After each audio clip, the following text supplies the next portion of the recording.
Welcome back to Sawtooth Tactical. Just got a new suppressor for my 300 blackout here. This is the Otter Creek Labs Polonium 30. But this specific suppressor isn't what this video about. This video is about you guys. You guys are killing it. Just in the first 6 months of 2024 alone, Americans bought 1.4 million suppressors.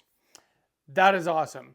In fact, between, May 2021 and July 2024, as many suppressors were bought as in the previous 87 years since the NFA was written. Now, I think that the NFA is wholly unconstitutional, but if we're ever going to get these deregulated, making them common use is one thing that's going to help us get there. This video is brought to you by Stopbox USA and the Stopbox Pro. If you're a responsible gun owner, if you have kids especially, or other people that live in your home that shouldn't have access to your firearms, well, putting them inside the stop box here is a very smart way to keep them safe, but it's also a very easy way to get into them if you need. Somebody breaks into your house,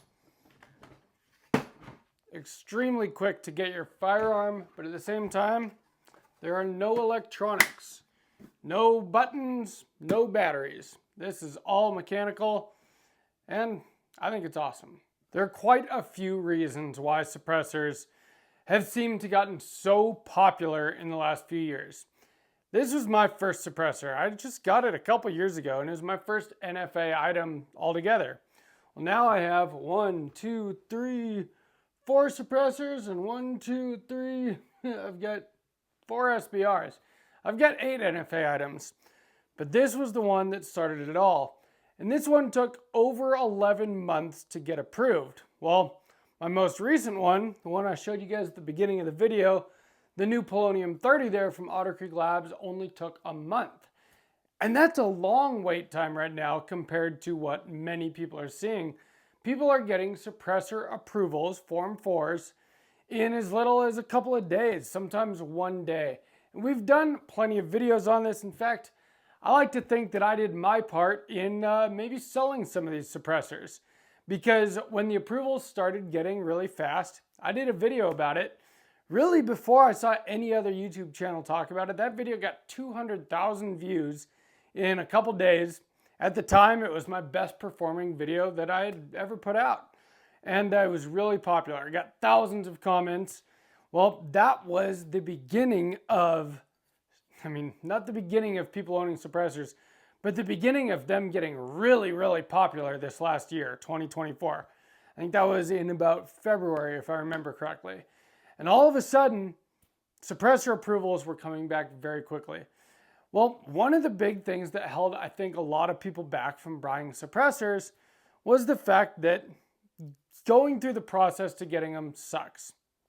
And it especially sucks when, like me with my first one, it took 11 months, over 11 months. Sometimes, a lot of suppressors were taking sometimes 18 months, a year and a half for people. But at the very minimum, my gun store would tell me, well, expect, 7 to 9 months at least for your suppressor approval. Well, that is not the reality anymore. And there's a reason for that. The ATF kind of overhauled the way that they did their system. But even before that, and we'll talk about the changes that they made, but even before that, when e-forms became a thing, suppressors started getting more popular. If I were to draw a graph of, suppressor sales, well, for the first 87 years, that graph kind of comes up a little bit like this. In the last 3 years, it goes like this. And in 2024, that graph is almost vertical. Suppressors have become very, very popular, and for good reason. Suppressors are awesome. Honestly, I don't go shooting any of my rifles without a suppressor anymore. I've got the Polonium K. I put that on all of my 5.56 guns. It's got the Silencer Co. ASR Bravo mount. And so I've got ASR muzzle devices on all of my 5.56 guns. And I only shoot them suppressed now. My AR-9 is suppressed. My 300 Blackout, I have 2 different suppressors for now. Suppressors are awesome. We're going to get into just part of why these have gotten so popular. But before we do, let's have a quick word from our channel partner. This video is sponsored by Aura. How important is privacy to you? Well, to me, it's actually very important, especially the older that I get. You have, a digital signature that follows you. And unfortunately, or fortunately, depending how you look at it, so much of life is online now. And if you don't have something like Aura protecting you, well, then you just have a lot of your own personal information out there. And people that, are not very honest have access to that. There are data brokers on the dark web and just the regular internet that are out there finding your information, and then they're selling it to scammers and to, spam companies that, call you with stuff you don't want to hear about and send you emails. And, I have gotten very sick of getting spam, but the biggest thing is also scammers. They take that information and they get them from data brokers, and they use that information to try to scam you. I've been really surprised before when I've gotten calls from scammers how accurate the information that they had about me was, which, makes it seem like it's something legit when it's not. Well, I've had Aura for 8 months now, and I don't get spam calls anymore, and I haven't gotten calls from scammers in that 8 months. Aura is a really awesome service. You can set it up in a matter of minutes. It's very affordable. It gives you a VPN. It gives you, data broker removal. That's the big one to me. But all kinds of other services that help protect your privacy online, you get all that, and it's only $12 a month. But if you use my link down below, aura.com/sawtoothtactical, you get to try it out for free for 14 days. That's 2 weeks. See if you like it and decide if you want to keep it or not. Check it out, aura.com/sawtoothtactical. Suppressors make shooting more enjoyable. Almost anybody, I don't care who you are, you're going to like shooting better with suppressors. Now, there are some, just like anything in firearms or life in general, there's pros and cons. You're going to get a reduced flash signature. You're going to get reduced sound. That's a big reason why many people get suppressors. But also, a lot of suppressors are going to increase the back pressure in your gun, making it dirtier, making it, kind of just a little harder on your parts as far as how quickly they wear out. Although, AR-15s, dude, a part wears out, you get a new part. I broke the bolt on this one, shooting it suppressed. And you know what? I just bought a new bolt carrier group and put it in it. To me, not a big deal. If you shoot out your barrel, get a new barrel. Really, not that big a deal to me. It can be a little gassier, but if you use the right buffer weight and spring, that helps a lot. I like to use the Geisley Super 42 buffer systems in all my 5.56 guns, and it really seems to help just tune them to run suppressed. But suppressors are great. Not all suppressors are going to make your gun hearing safe. So with 5.56 especially, I still wear Ear Pro shooting suppressed. It's not like the movies. And this is the thing. So these numbers that I'm referencing today, this came from the NSSF, the National Shooting Sports Federation. They're the guys that run SHOT Show. They got these numbers. And of course the left, they think it's just ridiculous that Americans would buy all these silencers. Well, silencers don't make your gun silent. So again, my first suppressor here, Whip Machine & Tool Dirty 30. I got this when I put my 300 Blackout together, because 300 Blackout is a round that suppresses really well because there are subsonic rounds, supersonic and subsonic rounds. Well, I got this suppressor expecting, not having owned a suppressor before, that it was going to be ridiculously quiet. Well, it's not. And with 5.56, I don't care what suppressor you have, it's probably not really going to be hearing safe, at least not for more than a couple rounds. And I like to mag dump, baby. So suppressors, your guns are still going to be loud. Now, caveat to that, on this same 300 Blackout, with this new suppressor, which is much bigger than this one, I am hoping to have a pretty quiet gun with subsonic ammo. And shooting 147 grain subsonic 9mm with the Mod 1 from Whip Machine there is hearing safe, but it's still not quiet. If you don't have ear pro on, like, you notice it. But just because it's not super duper quiet doesn't mean it's not a hell of a lot better than it would be without the suppressor. I mean, there's a reason why I only shoot all my rifles suppressed at this point, because it's just one of those things. So there's a lot of things that you can do to your firearms to change the way that they shoot, the way that they feel. I think a good trigger is really important. You see Geisley triggers in most of my guns. I think that makes a big deal. The right optic makes a big deal. But I think that a suppressor changes in a positive way the way that your gun feels to you when you're shooting it. It just really makes it a lot better. And so I think that it's awesome that more people are getting into suppressors. And suppressors are just getting better and better. With the advent of 3D printing technology, suppressors, flow-through technology, suppressors are getting really, really good. People are, I just realized my collar looks ridiculous. But people are shooting suppressors now that don't gas you out so bad with flow-through cans. And the 3D printed ones, some of them are very, very quiet. And suppressors are not as heavy as they used to be. They are expensive, but there's budget suppressors and expensive ones. You can pay $1,200 for a suppressor, or like my first one here, this was $300.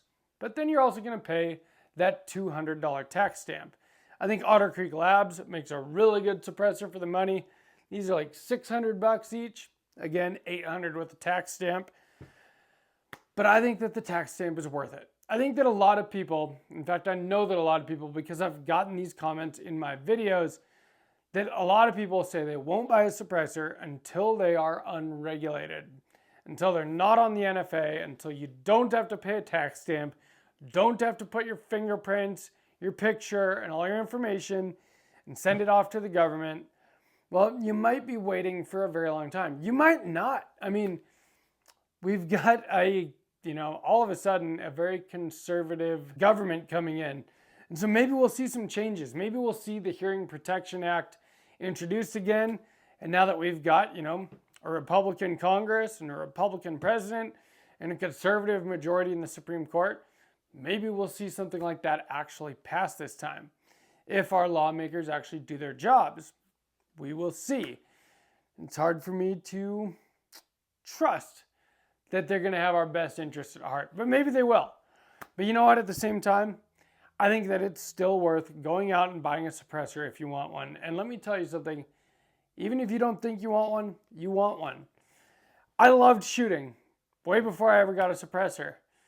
But once I started getting suppressors, as you see, I just keep getting more and more because they are awesome.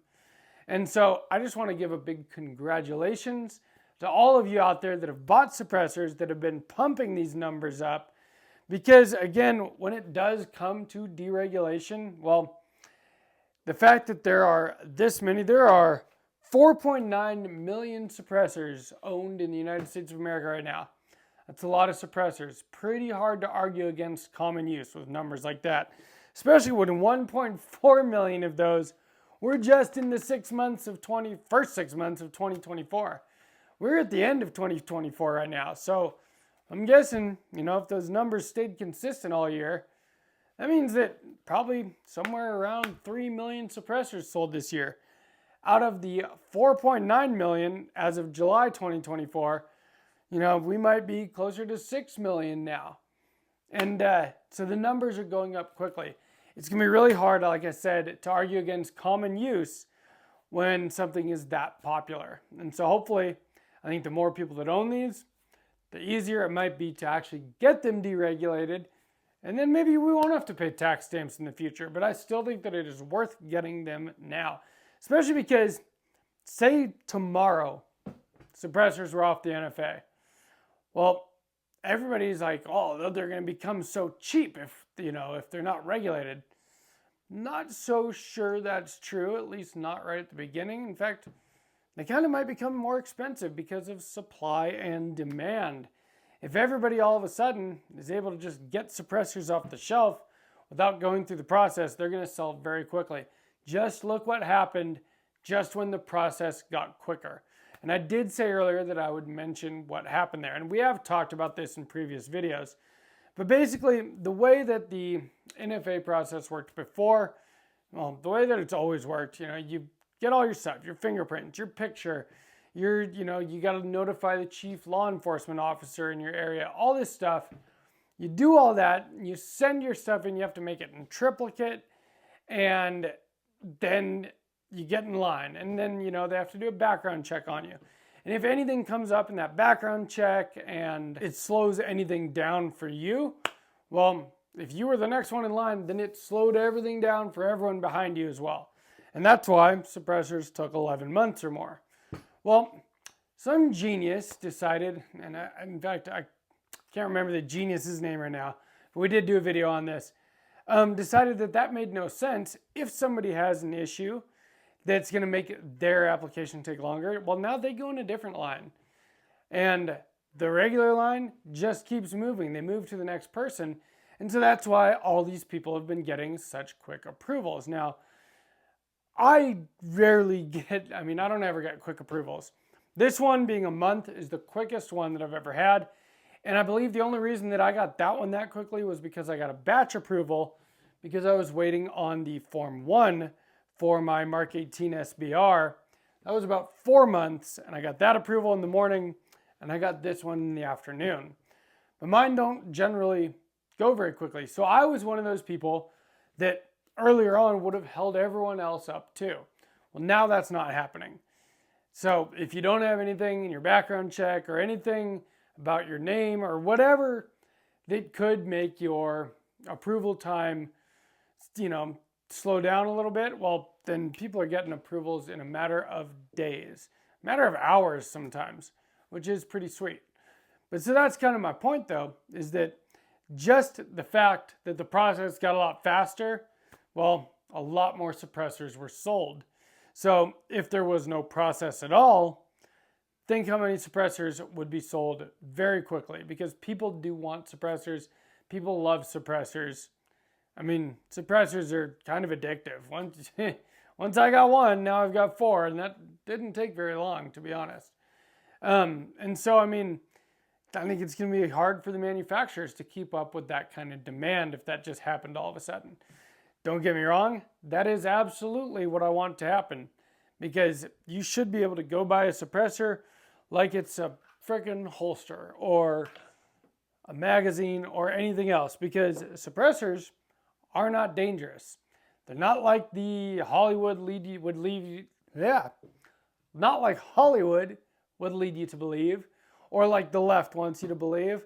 They're not something for snipers to be all sneaky and be a little, no. They just make it more enjoyable to shoot.